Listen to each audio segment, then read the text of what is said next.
الحمد لله رب العالمين وصلى الله على سيدنا محمد وعلى آله وصحبه الطيبين الطاهرين. La louange est à Allah. Que Allah honore et élève davantage le rang de notre maître Muhammad sallallahu alayhi wa sallam et qu'il préserve sa communauté de ceux qu'il craint pour elle.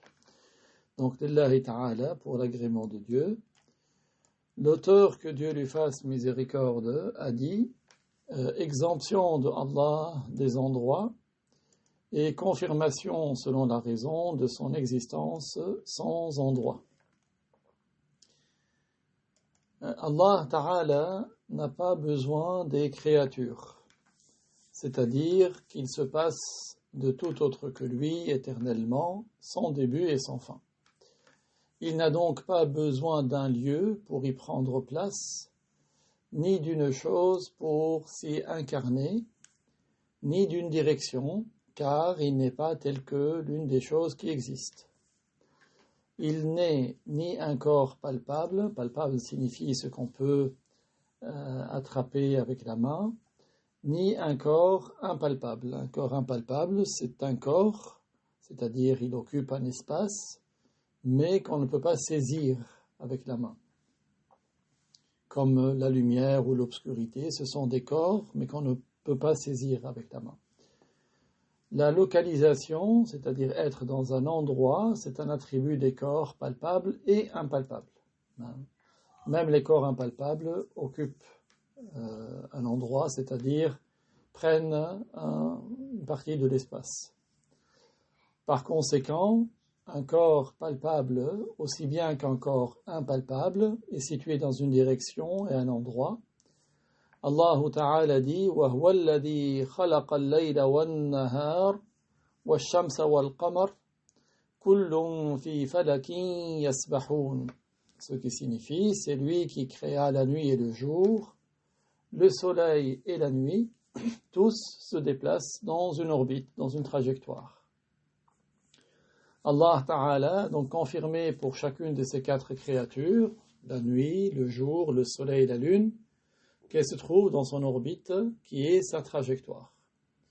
Donc, parmi les attributs du Dieu, c'est qu'il se passe de tout autre que lui. Et tout autre que lui a besoin de lui. Donc, celui qui a besoin d'un endroit pour s'y établir ou s'y installer, ce n'est pas un Dieu. Le quatrième calife, notre maître Ali, qu'Allah l'agrée, a dit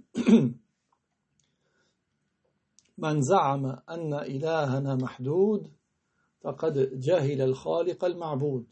Celui qui prétend que notre Dieu est limité, qu'il a une quantité, il n'aura pas connu le Créateur, celui qui mérite d'être adoré.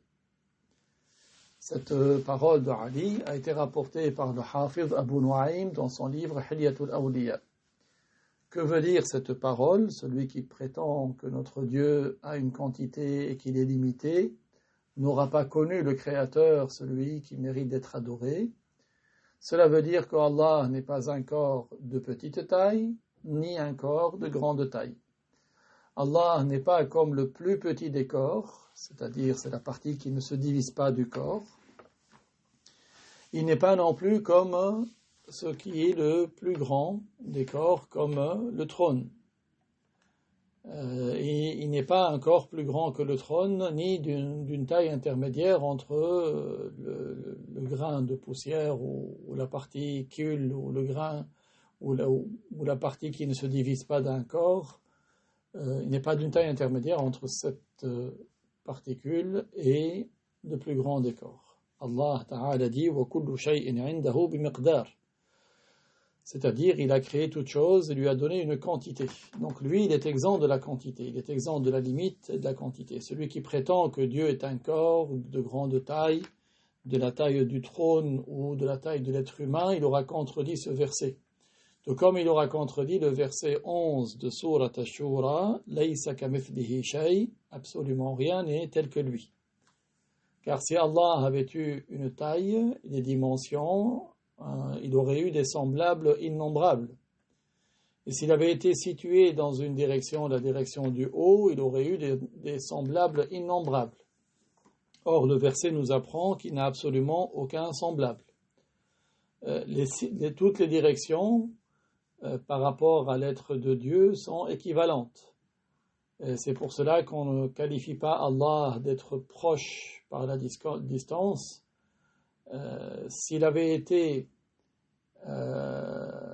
ni éloigné par la distance. Donc on ne dit pas qu'Allah il est séparé par une distance, parce que la distance, c'est le rapport entre deux corps.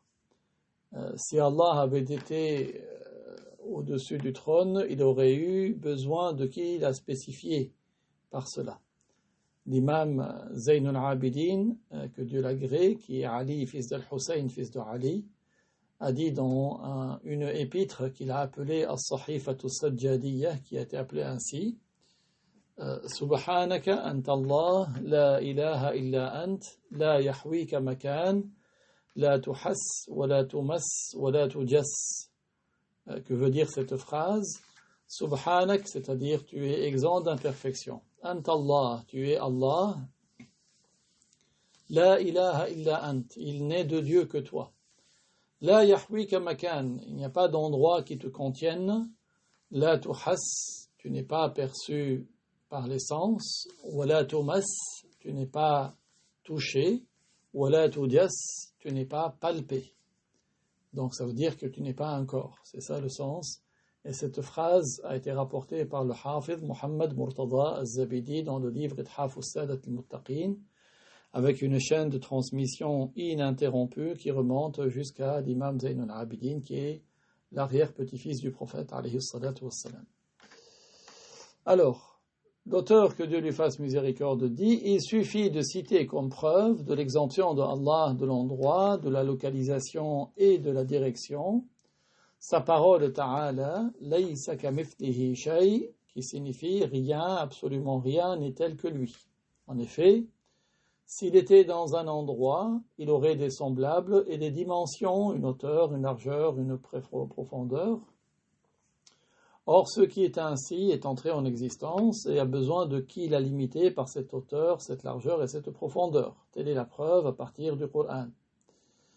Tandis que dans le hadith, la preuve est ce qu'ont rapporté Al-Bukhari, Ibn al-Jarud, Al-Bayhaqi, avec une chaîne de transmission forte, sahih, dans lequel le messager de Allah, sallallahu alayhi wa sallam, a dit: Kana Allahu wa lam yakun shay'un ghayruh, qui signifie Allah est de toute éternité, alors que rien d'autre que lui n'est de toute éternité. Cela signifie que Allah est éternel, sans début, et qu'il n'y a rien d'éternel sans début avec lui. Il n'y a ni eau, ni air, ni terre, ni ciel, ni piédestal, ou kursi, ou repose-pied, ni trône, ni êtres humains, ni djinns, ni anges, ni temps, ni endroit, ni direction. Tout cela n'est pas de toute éternité. Allah Ta'ala existe donc avant l'endroit, sans endroit, et il est celui qui a créé l'endroit, il n'en a donc pas besoin. C'est ce qui est tiré du hadith cité. Al-Bayhaqi a dit dans son livre Al-Asma' wa Sifat, certains savants de notre école, c'est-à-dire Ash'ari Shafi'ite, ont pris comme preuve qu'Allah existe sans endroit la parole du prophète sallallahu alayhi wa sallam: Anta al-zahiru falaysa fawqaka shay wa anta al-batinu falaysa dunaka shay. Ce qui signifie, tu es Al-Zahir, Al-Zahir c'est un des noms de Dieu, rien n'est donc au-dessus de toi, et tu es Al-Batin, c'est un autre nom de Dieu, rien n'est donc en dessous de toi. Et s'il n'y a rien au-dessus de lui, et rien en dessous de lui, il n'est donc pas dans un endroit. Fin de citation de Al-Bayhaqi. Ce hadith récuse tous ceux qui attribuent la direction à Allah Ta'ala.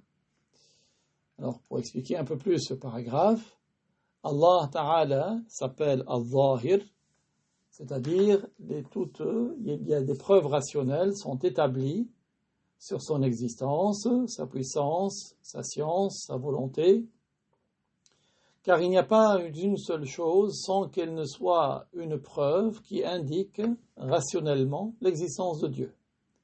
Tout comme l'a dit un grand savant qui était poète et qui était exhortateur, qui a de très très belles paroles dans l'exhortation, retenez son nom, il s'appelle Abu al-Atahiyah, et il a des poèmes magnifiques. Donc en arabe, il a dit فَيَا عَجَبًا كَيْفَ يُعْصَى الْإِلَهُ أَمْ كَيْفَ يَجْحَدُهُ الْجَاحِدُ وَفِي كُلِّ شَيْءٍ لَهُ آيَةٌ تَدُلُّ عَلَى أَنَّهُ وَاحِدٌ وَفِي كُلِّ تَحْرِيكَةٍ آيَةٌ وَفِي كُلِّ تَسْكِينَةٍ شَاهِدٌ. Donc globalement, le sens de ces trois vers de poésie, qu'il est surprenant comment des gens désobéissent à Dieu, ou comment certains renient même son existence, alors qu'en toute chose il y a un signe qui indique qu'il est unique. En chaque mouvement il y a un signe, et en chaque immobilité il y a un témoin. Cela veut dire que toutes les créatures, leurs mouvements, leurs immobilisations sont des preuves rationnelles de l'existence de Dieu, et c'est comme si elles le disaient d'elles-mêmes. Il y a parmi les créatures celles qui le disent effectivement, qui le prononcent, comme les anges, comme les croyants, parmi les humains et les djinns. Il s'agit là d'un témoignage véritable, perceptible. Quant aux créatures qui ne parlent pas, c'est un témoignage au sens figuré. C'est comme si d'elles-mêmes ces créatures parlaient et disaient « J'existe et je suis l'œuvre d'un créateur qui sait toute chose, qui est sur toute chose tout puissant, qui a une volonté, qui est exempt d'imperfection, qui s'appelle Allah ». Il se peut d'ailleurs que les objets inanimés parlent du langage compréhensible par les humains et témoignent de l'existence de Dieu, comme la nourriture qui faisait le tasbih entre les mains du messager de Allah, ou comme la subha, le chapelet qui faisait le tasbih dans la main de Abu Muslim al-Khawlani. C'était un successeur des compagnons, il avait une subha avec laquelle il faisait la subha. Il s'est assoupi et la subha s'est mise à tourner toute seule sur son bras en disant « Subhanaka ya mumbitan nabat » rapporté par le Hafid Abu al-Qasim ibn Asakir dans son livre Tarikh Dimashq. Il est même arrivé à une femme dans un village au Liban qui s'appelle Arsal. Elle était un soir entre les vignes. Elle a entendu les vignes dire Allah, Allah. Allah, s'il veut faire parler les objets inanimés comme les plantes ou comme les pierres, les cailloux, Allah est sur toute chose tout puissant. Alors, pour ce qui est du nom de Allah al-Batin, cela veut dire, selon ce que certains savants ont dit, il est celui qui sait la réalité des choses. D'autres ont expliqué le nom de Allah al-Batin en disant, c'est celui que les illusions n'atteignent pas. C'est-à-dire, les imaginations des esclaves n'atteignent pas la réalité de Dieu.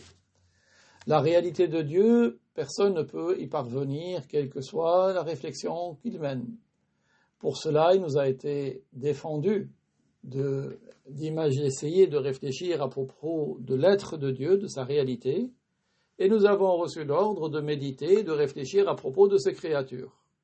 Que chacun d'entre nous réfléchisse à propos de sa propre réalité, comment la nourriture et la boisson entrent d'un même orifice, puis sortent de deux orifices différents, et d'autres caractéristiques de sa réalité à lui en tant qu'être humain.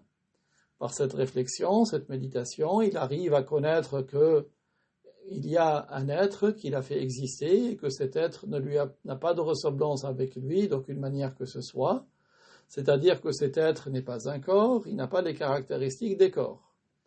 Donc pareille réflexion à propos des créatures de Dieu est un devoir pour nous. Dieu nous l'a ordonné. Par contre, réfléchir pour parvenir à la réalité de Dieu, c'est-à-dire pour essayer de se l'imaginer, cela est interdit, parce que tu n'arriveras pas à un résultat. Pourquoi ? Parce que Dieu est un être qui existe, pas comme tout ce qui existe. Et ce que tu imagines, c'est quelque chose qui a un début.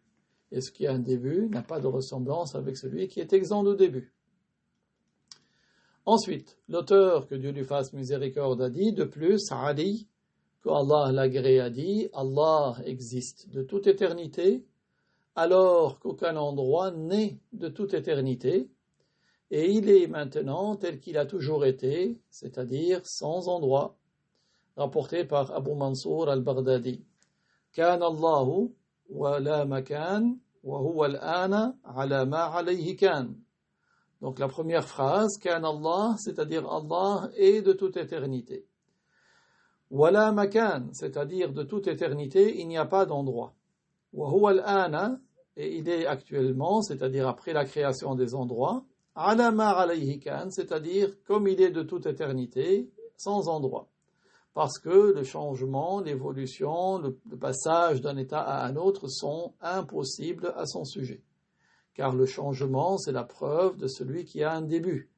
Le changement, c'est la plus grande preuve de la créature, de ce qui entre en existence. Comme Allah, il est obligatoire selon la raison qu'il n'ait pas de début à son existence, il est obligatoire selon la raison qu'il ne change pas. L'auteur, que Dieu lui fasse miséricorde, a dit, d'autre part, l'axe fondamental de la croyance musulmane ne repose pas sur l'illusion, mais repose plutôt sur ce qu'implique la raison saine, qui, elle, témoigne de la validité de la croyance. En effet, celui qui est limité, qui a une limite, a besoin de qui l'a limité, de qui lui a donné cette limite, qu'il possède. Il n'est donc pas possible que celui qui est limité ait la divinité. L'illusion et l'imagination peuvent avoir le même sens. L'axe fondamental, la base de la croyance du musulman n'est pas l'illusion, car l'illusion applique les règles à ce qu'elle n'a pas observé, des règles les mêmes que ce qu'elle a observé. C'est-à-dire, l'illusion procède par analogie. Et l'illusion mène à dire que Dieu serait dans un endroit. Tandis que la raison saine, elle implique qu'Allah, il est sans endroit. C'est pour cela que l'axe fondamental de la croyance du musulman est la raison saine et non pas l'illusion. Car la raison ne rejette pas l'existence de Dieu sans endroit. La raison l'accepte et s'y soumet. Tandis que l'illusion imagine des choses qui n'ont pas de réalité. Un exemple, si quelqu'un regarde en direction de la mer au moment du coucher du soleil, son illusion lui dit que le ciel est collé à la mer et que le soleil descend dans la mer, mais la réalité est tout autre. Donc ce que nous prenons en considération, c'est bien la raison et non pas l'illusion. Alors si un mushabbih, c'est qui les mushabbih? Ce sont les assimilationnistes, c'est-à-dire ceux qui assimilent Dieu à ses créatures. Si un mushabbih nous dit, n'est-ce pas, que Allah, s'il dit que quand vous prétendez que Allah n'est pas en contact avec ce monde et qu'il n'est pas séparé de ce monde, la raison ne l'accepte pas. Nous répondons, si, la raison accepte parfaitement que de dire qu'Allah n'est pas en contact avec ce monde et n'est pas séparé de ce monde, mais c'est l'illusion qui n'arrive pas à l'imaginer. Tout comme l'illusion n'arrive pas à imaginer l'absence de lumière et d'obscurité en même temps. Pourtant, avant que Dieu ne les crée, il y avait bien un temps où il n'y avait ni lumière ni obscurité, parce que la lumière et l'obscurité ont été créées après l'eau, le trône, le kalam et la table préservée. Tout comme cela est indiqué dans le hadith de Imran ibn al-Husayn, كان الله ولم يكن شيء غيره وكان عرشه على الماء وكتب في الذكر كل شيء, qui signifie Allah est de toute éternité, rien d'autre que lui n'est de toute éternité, son trône était au-dessus de l'eau, c'est-à-dire que son trône a été créé après l'eau, et il a fait écrire sur la table préservée toutes choses. Donc sa parole, alayhi salatu wassalam, وَكَتَبَ فِي الذِّكْرِ كُلَّ شَيْءٍ, il vise par là le kalam élevé et la table préservée. C'est-à-dire qu'il a ordonné au kalam élevé de tracer sur la table préservée, sans que personne ne le tienne, tout ce qui va avoir lieu jusqu'à la fin de ce monde. Donc ce hadith indique que ces quatre sont les toutes premières créatures: l'eau, le trône, le kalam élevé et la table préservée. On comprend de cela que la lumière et l'obscurité n'a été créée qu'après ces quatre-là. Alors, quelle imagination arrive à imaginer cela? Bien que cela n'est pas aisé pour l'imagination, nous y croyons, car Dieu nous en a informé par sa parole. Alhamdulillahi alladhi خلق السماوات والأرض وجعل الظلمات والنور. Dans Surat Al-An'am, premier verset, qui signifie louange est à Dieu qui a créé les cieux et la terre, qui a créé les ténèbres et la lumière. L'auteur, que Dieu lui fasse miséricorde, a dit ainsi: tout comme il est avéré que Allah Ta'ala existe sans endroit ni direction, avant la création des endroits et des directions, il est de même avéré qu'il existe après la création des endroits, sans endroit ni direction. Et ceci ne constitue pas un reniement de son existence ta'ala, comme le prétendent les assimilationnistes et les wahhabites, eux qui sont dans cette époque ceux qui appellent les gens à croire qu'Allah serait un corps. Donc la preuve rationnelle de l'exemption de Allah de l'endroit, c'est que s'il était établi dans un endroit ou s'il était à proximité d'un endroit, alors soit il serait de la taille de cet endroit, ou plus petit, ou grand, ou plus grand. S'il était de la taille de cet endroit, il aurait eu la forme de cet endroit, de sorte que si cet endroit était carré ou triangulaire ou autre forme, il aurait eu besoin de qu'il a spécifié par cette forme-là. Et ceci est une preuve d'incapacité, d'impuissance. S'il était plus grand que l'endroit, cela aurait entraîné à imaginer que Allah aurait une partie. Serait composé de différentes parties, de sorte que une partie de lui serait dans cet endroit, et ce qui est en plus est en dehors de l'endroit. Croire cela est également une mécréance. Et s'il était plus petit que l'endroit, il aurait été limité, et ceci n'est pas digne de Dieu. Il est donc impossible que Allah soit de la taille d'un endroit, ou plus grand ou plus petit, et ce qui entraîne une impossibilité est en soi impossible. Donc il est impossible qu'Allah soit dans un endroit. L'auteur, que Dieu lui fasse miséricorde, a dit: le jugement de celui qui dit Inna Allah ta'ala fi kulli makan, c'est-à-dire celui qui dit qu'Allah est partout, ou Inna Allah ta'ala fi jami'il amakin, Allah est dans tous les endroits, c'est de le juger mécréant s'il comprend de cette expression que Allah, par son être, serait diffus ou incarné dans des endroits.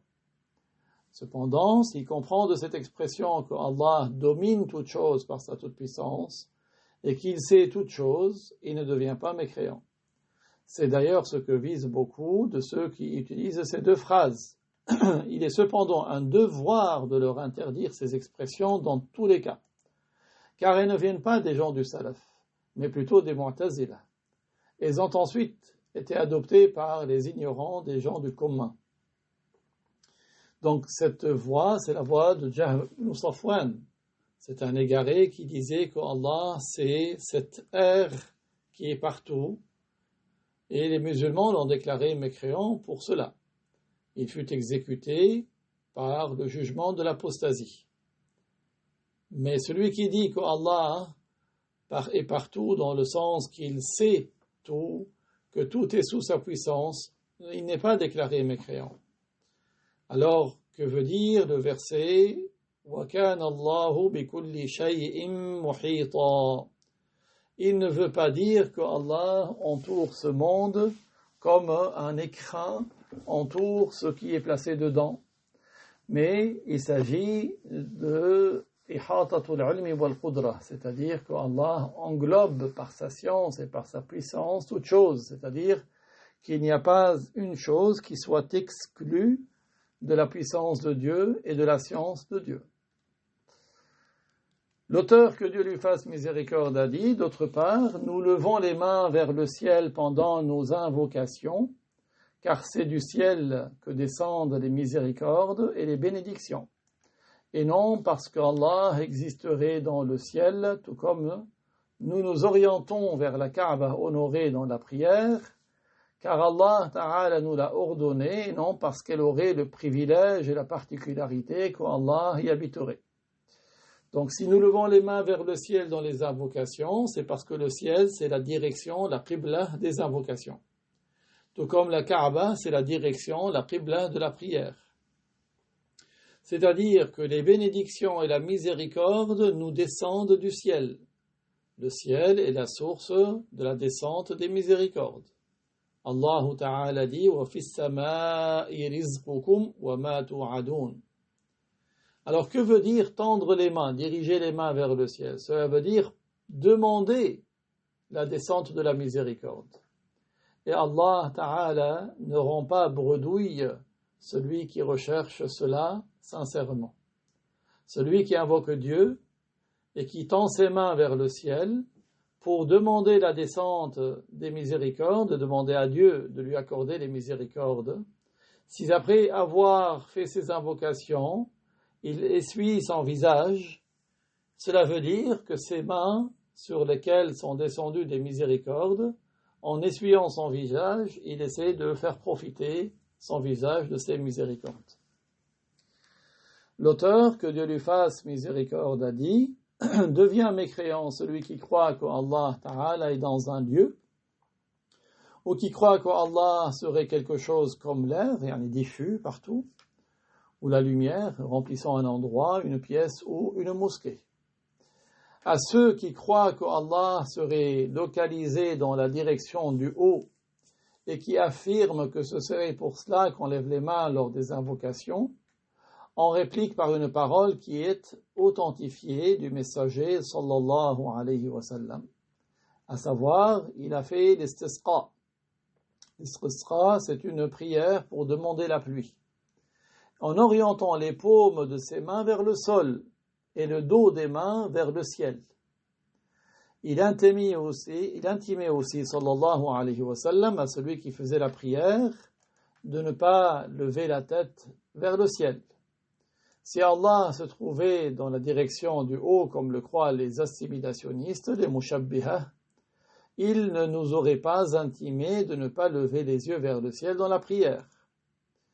Il levait également son doigt à l'index lors de la prononciation de Illallah dans les tahiyyat, en l'inclinant légèrement. Ainsi, s'il en était, comme le disent les assimilationnistes, il ne l'aurait pas incliné, mais l'aurait plutôt dressé vers le ciel. Et tous ces hadiths sont authentifiés par les savants de cette science. Que vont répondre les assimilationnistes et les wahhabites maintenant? Qui plus est, nous appelons les mosquées des maisons de Allah, Baytullah, non pas parce que Allah y habiterait, mais parce qu'elles sont des endroits réservés au dhikr, à l'évocation de Allah et à son adoration. Et on dit au sujet du trône, Al-Arsh, qu'il est un corps que Allah a créé pour que les anges tournent autour rituellement, tout comme les croyants sur terre font des tours rituels autour de la Kaaba. De même, devient mécréant celui qui dit Allahu yaskunu quluba awliya'i, qui veut dire Allah habite le cœur des saints, si l'on comprend l'incarnation. Alors, pour ce qui est, donc pour expliquer ce paragraphe, ce qui est, juste on va se focaliser sur la dernière phrase. La dernière phrase est dite par certains ignorants prétendus soufis, et c'est de la mécréance. Si des gens disent que Dieu il habite dans le cœur des gens, parce que être situé dans un endroit, c'est occuper une partie de l'espace. Donc c'est ça le fait d'être situé. Si c'est un corps palpable comme la terre, ou si c'est un espace, le trône, les étoiles, le soleil, la lune se trouvent dans l'espace. Et de même les 7 cieux et la terre, sauf que le soleil et la lune se déplacent dans leur orbite, contrairement au trône et aux cieux qui, eux, sont immobiles. Le Coran a spécifié le soleil, la lune, la nuit et le jour par le fait de se déplacer. وَهُوَ الَّذِي خَلَقَ اللَّيْلَ وَالنَّهَارَ وَالشَّمْسَ وَالْقَمَرَ كُلٌّ فِي فَلَكٍ يَسْبَحُونَ. C'est lui qui a créé la nuit et le jour, le soleil et la lune qui se déplacent tous dans leur orbite, ils ont leur trajectoire. Ensuite, l'auteur, que Dieu lui fasse miséricorde, a dit, par ailleurs, l'objectif visé par l'ascension, al-Mi'raj, n'était pas de faire parvenir le messager, sallallahu alayhi wa sallam, jusqu'à un endroit où Allah Ta'ala se serait trouvé. Celui qui a cru cela est devenu mécréant. Le but de l'ascension est seulement d'honorer le messager, sallallahu alayhi wa sallam, en lui dévoilant les merveilles du monde céleste, d'élever son rang et de lui accorder de voir avec son cœur Allah, l'être exempt de toute imperfection, sans que Allah, cet être, soit dans un endroit. L'endroit ne concerne que le messager. Donc la finalité de Al-Mi'raj, de l'ascension, c'est de faire arriver le messager à un endroit qui est honoré, c'est-à-dire les cieux. Ce n'est pas de le faire arriver à un endroit qui serait le lieu de résidence de Dieu, car selon la raison, il n'est pas valide que Dieu soit situé dans un endroit ou soit établi dans un endroit, que ce soit un endroit dans les cieux, en haut ou en bas. Mais la finalité de Al-Mi'raj, c'est bien d'honorer le messager, sallallahu alayhi wa sallam.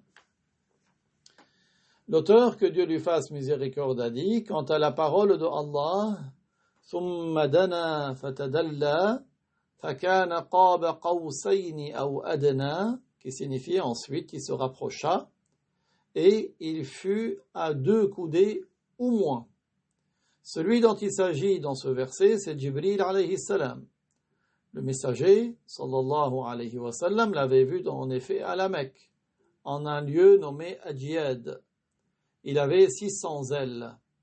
Son corps immense cachait l'horizon. Et il l'a vu une autre fois près de Sidratul Muntaha. Tout comme Allah Ta'ala dit, وَلَقَدْ رَآهُ نُزْلَةً أُخْرَى عِنْدَ سِدْرَةِ الْمُنْتَهَى. Et certes, il l'a vu une autre fois, là où se trouve Sidratul Muntaha. Alors, que veut dire ثُمَّ دَنَا فَتَدَلَّى فَكَانَ قَابَ قَوْسَيْنِ أَوْ أَدْنَى? Ça veut dire que Jibril alayhi salam s'est rapproché de notre maître Muhammad sallallahu alayhi wa sallam. Il s'est penché vers lui et il y avait la distance entre eux d'environ 2 coudées ou moins que 2 coudées. Alors pourquoi Jibril alayhi salam s'est penché vers Muhammad et qu'il s'est rapproché de lui? C'était par joie, il était heureux de le retrouver. Donc ce n'est pas comme l'ont calomnié certaines personnes, que ce serait Dieu qui se serait rapproché lui-même de Muhammad et qu'il y aurait entre Muhammad et Allah la distance qui sépare 2 sourcils ou la distance de 2 coudées. Pourquoi? Parce que attribuer la direction à Allah revient à lui attribuer l'endroit. Et l'endroit fait partie des caractéristiques des créatures. Quant au Créateur, il existe sans comment et sans endroit. Il n'y a pas entre lui et ses créatures de distance. Al-Arsh, le trône, qui est la créature la plus élevée, et Al-Farsh, qui est celle qui est la plus basse des créatures, ont le même rapport pour Dieu. Il n'est pas permis de croire la proximité par l'endroit, et qui est la proximité par la distance, au sujet de Allah. Cependant, le trône a cette particularité, lui et les cieux qui sont en dessous, par le fait qu'il est la résidence des anges. Et les anges, ils ont pour caractéristique qu'ils ne désobéissent pas à Allah dans les ordres qu'il leur donne. Et ils ont d'autres mérites encore. Par contre, par rapport à l'être de Dieu, le trône ne serait pas plus proche par la distance que Al-Farsh, qui est la partie la plus basse. La parole de Allah, وَلَقَدْ رَآهُ نَزْلَةً أُخْرَى عِنْدَ سِدْرَةِ الْمُنْتَهَى, c'est-à-dire qu'il s'est réuni une 2e fois avec Jibril à cet endroit-là. Parce que Jibril, il ne dépasse pas Sidratul Muntaha. Donc Jibril est monté avec le prophète jusqu'à Sidratul Muntaha, il s'est arrêté à Sidratul Muntaha. Le prophète a poursuivi son ascension sans Jibril. Puis au retour, il a à nouveau rencontré Jibril au niveau de Sidratul Muntaha. Sidratul Muntaha, c'est un arbre qui s'appelle le jujubier, le Muntaha de l'extrême. Jibril est un messager entre Allah et les prophètes de Allah. Et il est le messager entre Allah et les anges des 7 cieux. Jibril est celui qui transmet la révélation aux anges et aux prophètes. parce que Jibril entend la parole de Dieu. Cette parole qui n'est pas des lettres, qui n'est pas un son, mais c'est une parole éternelle, exempte de début, exempte de fin. C'est une parole qui ne comporte pas d'interruption. Ce n'est pas quelque chose qui précède les unes des autres. Ce n'est pas comme la parole qui est avec une voix. Les hadiths, donc il n'y a pas de hadith authentique dans lequel il y aurait l'attribution de la voix à Allah.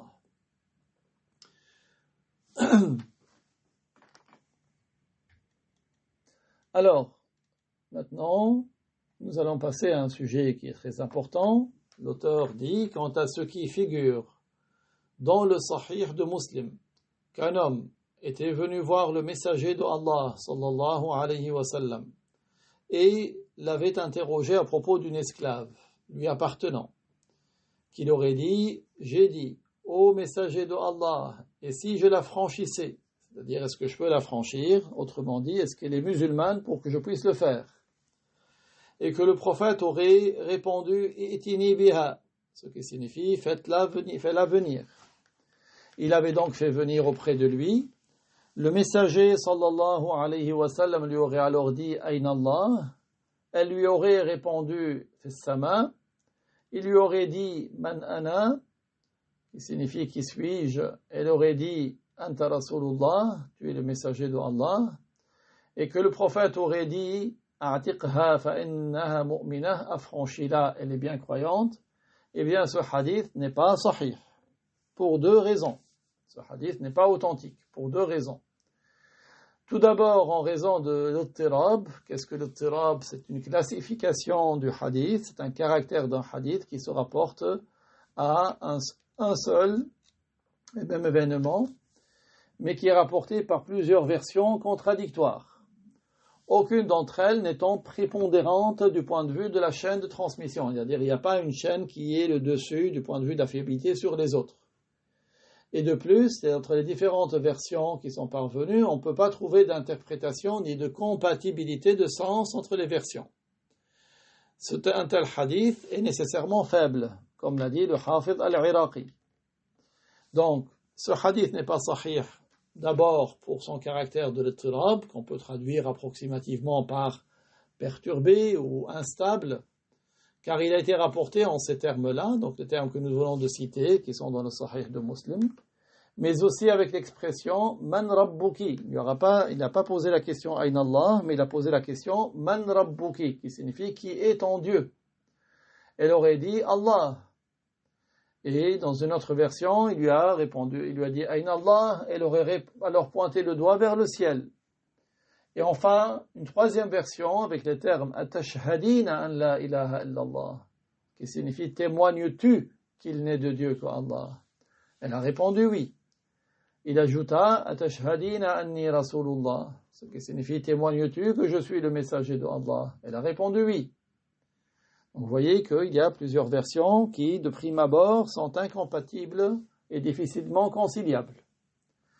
La deuxième raison pour laquelle ce hadith n'est pas authentique, c'est que la version dans laquelle il est dit « Aïn Allah » est contraire au fondement de la croyance. C'est-à-dire que ce n'est pas conformément à cela que l'on juge quelqu'un musulman.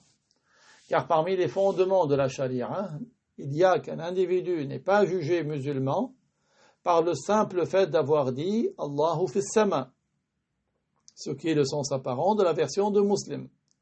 Cette parole est en effet commune aux juifs, aux chrétiens et à d'autres qu'eux, donc elle n'est pas suffisamment discriminante pour juger quelqu'un musulman. Par contre, le fondement connu dans la charia de Allah, c'est ce qui se trouve dans le hadith mutawatir, Umirtu an uqatila an-nasa hatta yashhadu an la ilaha illallah wa anni rasulullah, qui signifie jusqu'à ce qu'il témoigne qu'il n'est de Dieu que Dieu et que je suis le messager de Dieu. C'est-à-dire, on comprend que l'entrée en islam a lieu en prononçant les deux témoignages. Par ailleurs, les termes de la version de Malik, Atashhadina, sont quant à eux conformes au fondement. Donc la version de l'imam Malik, quand il a dit que le prophète a posé pour question à cette femme, témoignes-tu qu'il n'est de Dieu que Dieu? Cette version-là, elle est plus conforme au fondement.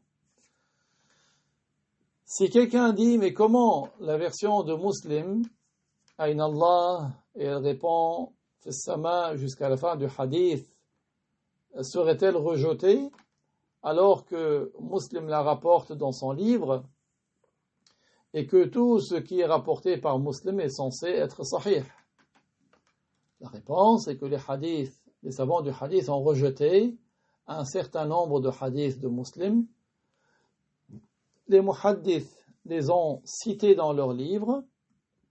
Par exemple, le hadith dans lequel le messager sallallahu alayhi wa sallam aurait dit à un homme Inna abi wa abaka finnar, qui signifie certes mon père et ton père iront en enfer, alors qu'on sait pertinemment que le père du prophète n'ira pas en enfer. Et le hadith dans lequel il aurait dit qu'il sera accordé à chaque musulman au jour du jugement fida'an lahu min al-yahudi wa nasara, que chaque musulman serait rançonné pour sortir de l'enfer par un certain nombre de Yahoud et de Nasara, alors que ce n'est pas ainsi que la personne est, c'est-à-dire il y a des musulmans qui seront en enfer et ils ne sortiront que soit lorsqu'ils finiront la durée qu'ils méritent, soit par la miséricorde de Dieu ils en sortiront avant, comme avec l'intercession de ceux qui vont intercéder en leur faveur. Ce n'est pas parce qu'il y aura un certain nombre de Yahoud et de Nasara qui vont être mis en enfer à sa place qui va en sortir. Et de même le hadith de Anas dans lequel il aurait dit j'ai fait la prière derrière le messager de Allah sallallahu alayhi wa sallam, derrière Omar et derrière Abu Bakr, et tous les trois ne récitaient pas Bismillah ar-Rahman ar-Rahim dans la Fatiha. Cela aussi n'est pas authentique. Pourtant il figure dans le Sahih de Muslim. Le premier, donc concernant le père du prophète, a été jugé faible par le Hafiz as-Suyuti. Le deuxième, concernant la prétendue rançon des musulmans par des Yahoud et des Nasara, a été rejeté par Al-Bukhari. Et le troisième, prétendument que le prophète ne récitait pas la basmala dans la prière, a été jugé faible par Al-Shafi'i et par un certain nombre de Hafiz. Donc vous voyez que ce hadith, si on dit qu'il n'est pas sahih, il n'est pas le seul à ne pas être classé sahih dans le livre de Muslim. D'autre part, si ce hadith était pris au sens propre, il serait faux. Pourquoi? Parce qu'il contredirait le hadith mutawatir, précédemment cité, dans lequel le prophète nous a indiqué que pour juger quelqu'un musulman, on entend de lui les deux témoignages. Or, il y a une règle sur laquelle les savants des fondements ont été d'accord, c'est que lorsqu'un texte, en l'occurrence un hadith, contredit ce qui est mutawatir. Le mutawatir, c'est ce qui est rapporté par un grand nombre, qui le rapporte d'un grand nombre, de sorte que il est inconcevable qu'ils se soient tous entendus pour mentir. Donc, si un texte contredit ce qui est mutawatir, alors ce texte est faux, s'il n'est pas possible d'en faire l'interprétation. Alors, ce hadith a été rapporté par 15 compagnons. Le muhaddith, donc le hadith qu'on juge musulman quelqu'un par des témoignages. Donc les muhaddiths et les savants spécialistes des fondements ont été en accord à ce sujet. C'est-à-dire lorsqu'un texte contredit ce qui est mutawatir, de deux choses l'une. Soit ce texte, on arrive à l'interpréter conformément à la langue par un autre sens que le sens apparent et en trouvant un sens qui est compatible et cohérent avec ce qui est mutawatir. Si ce n'est pas possible, eh bien c'est forcément que ce texte est faux. Parce que le mutawatir, c'est le hadith ou le texte ou l'information qui a le plus haut degré de fiabilité. Alors, cependant, certains savants ont fait l'interprétation de la version de Muslim. Quelle interprétation ont-ils donnée? Ils ont dit que la phrase « Ayn Allah », et c'est pour ça qu'on a gardé l'arabe, c'est une interrogation sur la vénération qu'elle voue à Allah. Et ce n'est pas une interrogation à propos de l'endroit. Parce que tout comme en français, le « où », ce n'est pas, non pas la conjonction, mais la question à propos ou peut être une interrogation à propos de l'endroit et peut une autre interrogation à propos du degré et donc ici justement Aïna peut être une interrogation à propos de l'endroit, ce qui est exclu au sujet de Dieu, et peut être une interrogation à propos de la valeur du degré, et c'est ça le sens ici, c'est-à-dire qu'est-ce que tu voues comme vénération à Dieu, quel degré accordes-tu à ton cœur, dans ton cœur à Dieu. Et que sa réponse, fais sa main ou en levant la main de doigt vers le ciel, signifie qu'il a un rang extrêmement élevé. C'est ça le sens. Ce n'est pas parce que, même quand quelqu'un montre le doigt du ciel, ça ne veut pas dire que Dieu il y habite. Ça veut dire qu'il a un rang, un degré extrêmement élevé. C'est ainsi que certains savants ont toléré ce hadith rapporté par Muslim, du moins la version de Muslim, en lui donnant cette explication. C'est une interrogation à propos du degré et non pas à propos de l'endroit. Maintenant, retenir le sens apparent selon lequel Allah habiterait le ciel, c'est une erreur à rejeter. En effet, il est établi dans la science de la terminologie du hadith que ce qui contredit un texte mutawatir est faux s'il n'admet pas d'interprétation. Or, ici, le sens apparent est clairement faux, car cela signifierait qu'un non-musulman qui dirait que Dieu est dans le ciel serait jugé croyant. C'est ça le sens apparent. Les assimilationnistes ayant retenu le sens apparent, ils se sont ainsi égarés. Justement, comme on a dit tout à l'heure, dire Allahu fis sama n'est pas discriminant, n'est pas quelque chose qui permet de juger, de reconnaître un musulman. D'autres que les musulmans pourraient dire cette même phrase. Quant à leur déclaration, nous interprétons la parole fis sama par le fait que Allah il est au-dessus du trône, elle ne les sauve pas de l'égarement. Car ce faisant, ils affirment qu'Allah aurait un semblable, qui serait la table sur laquelle Allah a fait écrire Inna rahmati sabaqat ghadabi, qui signifie, certes, les manifestations de ma miséricorde sont plus nombreuses que celles de ma volonté de châtier, étant donné que cette table se trouve au-dessus du trône. Donc, s'ils disent qu'Allah il est au-dessus du trône, ils affirment qu'il y aurait une similarité entre Allah et cette table, car leur croyance implique qu'Allah et cette table seraient tous deux établis au-dessus du trône. Ils contredisent ainsi la parole de Allah Ta'ala, Laysa kamithlihi shay, qui signifie absolument rien n'est tel que lui. Alors le hadith mentionné est rapporté par Ibn Hibban, à propos de cette table sur laquelle il est inscrit que les manifestations de la miséricorde de Dieu, comme le paradis, les anges, sont plus nombreuses que ces manifestations de sa volonté de châtier. Le paradis est beaucoup plus grand que l'enfer, par exemple. Ce hadith mentionné est rapporté par Ibn Hibban, et les termes en sont marfu'un fawqa al-arsh, ce qui signifie élevé au-dessus du trône. Quant à la version de Al-Bukhari, les termes en sont mawdu'un fawqa al-arsh, ce qui signifie situé au-dessus du trône. Certaines personnes ont interprété le mot fawq par taht, en dessous, ce qui est rejeté. Pour preuve, la version rapportée par Ibn Hibban, marfu'un fawqa al-arsh. En effet, il n'est pas valable d'interpréter fawq par taht dans ce hadith. Ensuite, selon cette croyance qui est la leur, Allah ferait nécessairement face au trône, soit de la taille du trône, soit plus grand, soit plus petit. Or, tout ce qui est quantifié a forcément un début à son existence, et a besoin de qui lui a donné cette quantité.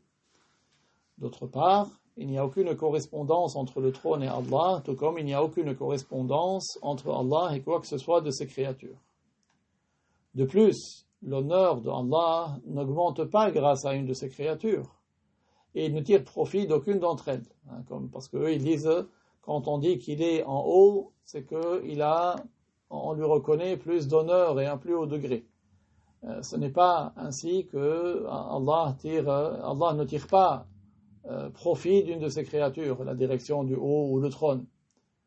Plus encore, la déclaration des assimilationnistes que Allah serait assis sur le trône est blasphématoire envers Allah. Car le fait de s'asseoir fait partie des caractéristiques des humains, des animaux, des djinns et des insectes. Or, toute caractéristique propre aux humains est blasphématoire si elle est employée au sujet de Allah. Le hafiz, le faqih et linguiste Murtada al-Zabidi a dit « Celui qui attribue une quantité à Allah a mécru ». Car il a considéré qu'Allah aurait une quantité et une taille et un volume, alors que ce qui a un volume, une quantité, a nécessairement un début à son existence. D'ailleurs, comment sait-on par la raison que l'existence du soleil a un début et qu'il est créé, si ce n'est par le fait que le soleil a un volume? Si Allah avait un volume, il serait semblable au soleil, de ce point de vue, par le fait d'avoir un volume. Et ainsi il ne mériterait pas d'être adoré, tout comme le soleil ne mérite pas d'être adoré.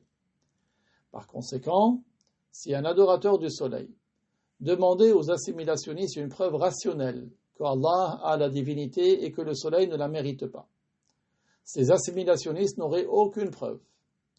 Tout au plus, ils pourraient dire Allah Ta'ala dit Allahu khaliqu kulli shay. Allah est celui qui crée toutes choses. S'ils avançaient cela, l'adorateur du soleil va leur répondre moi, je ne crois pas en votre livre. Donnez-moi une preuve rationnelle que le soleil n'a pas la divinité. Et là, il n'aurait plus rien à dire. Il n'y a donc pas d'être vivant habitant au-dessus du trône, mais il y a un livre, comme un tableau, au-dessus du trône sur lequel il est inscrit « Inna rahmati sabaqat ghadabi », c'est-à-dire que les manifestations de ma miséricorde sont plus nombreuses que les manifestations de ma volonté de châtier. Les anges sont des manifestations de la miséricorde. Les anges sont plus nombreux que les gouttes de pluie et que les feuilles des arbres. Le paradis est aussi une manifestation de la miséricorde de Dieu, et il est plus grand que l'enfer des milliers de fois. Le fait que cet écrit se trouve au-dessus du trône est authentifié. Le hadith qui le prouve a été rapporté par Al-Bukhari et An-Nasa'i dans As-Sunan al-Kubra et d'autres que. La version de Ibn Hibban est la suivante. لما خلق الله الخلق كتب في كتاب يكتبه على نفسه وهو موضوع فوق العرش إن رحمتي تغلب غضبي. Ce qui signifie, lorsque Allah a créé le monde, il a fait écrire un texte qui énonce sa promesse et qui se trouve au-dessus du trône. Certes, les manifestations de ma miséricorde sont plus nombreuses que celles de ma volonté de châtier.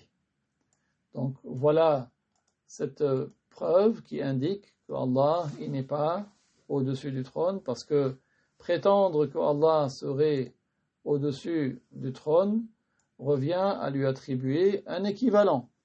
Or, dans le Coran, il est clairement stipulé qu'Allah n'a absolument aucun équivalent.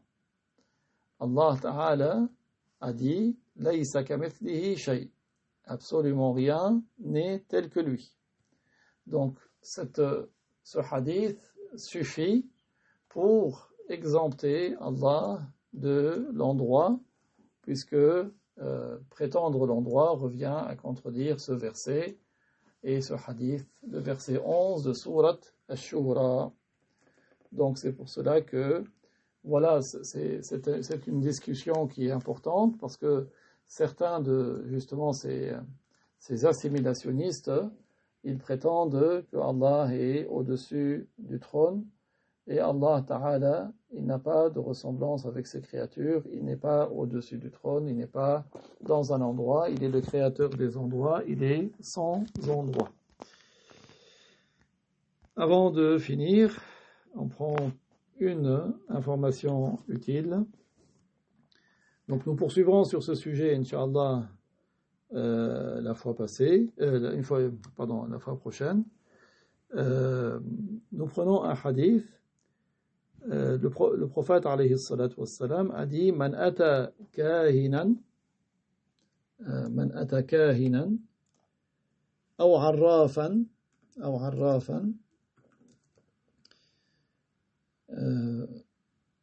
lam tuqbal lahu salatu 40 yawman. Lam tuqbal lahu salatun 40 yawman. Donc celui qui va consulter un devin ou un voyant, celui qui va consulter un devin ou un voyant,